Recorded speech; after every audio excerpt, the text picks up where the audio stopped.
Welcome to the Repetend Anthem Multi-Genre Research Project mini-lesson. Let's first go over what a repetend is. A repetend is a repeated or recurring phrase or image that is used to connect one genre piece to the next. Repetends help achieve unity and connectivity among your pieces rather than a collection of random genre pieces based on a novel.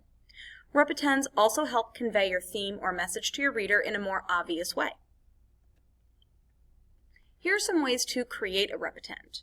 You could include the same phrase or sentence or passage on each genre page as a heading or somewhere else in the text.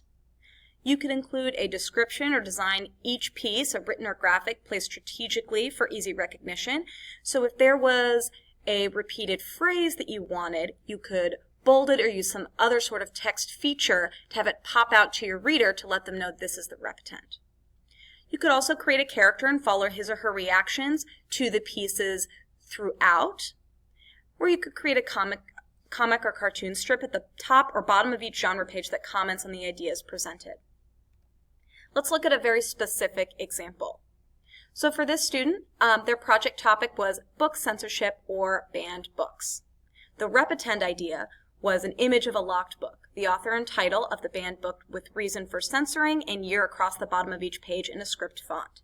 Each example would be a different frequently banned book. So they have that repetend idea of a locked or banned book, but it's not the same image each time. It's a different banned book to connect those pieces together.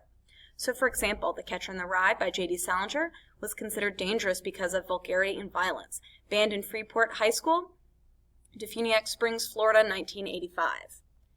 This would be one example of the banned book that this student might use. But he or she would not use this example to connect all of the pieces, but rather would use different banned books. If you're still struggling and you need ideas for repetends, you should check out the links on the multi-genre assignment description. There are 4 links that you can click on to look through past multi-genre research project examples.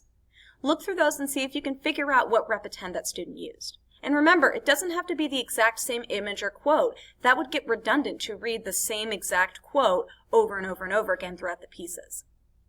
You also don't need to have your repetend picked out prior to creating your genre pieces. The repetend, once you've created it, should help you figure out your order between your pieces, but feel free to start creating first and then see if a repetend idea comes to you. Let's look at a quick example, and this is one that I've shared with you on the project description. This is for the novel The Wizard of Oz. So you can see that this student has written a poem about Dorothy and Judy Garland, about A Star is Born, and this student chose to use a picture of Judy Garland recording her songs.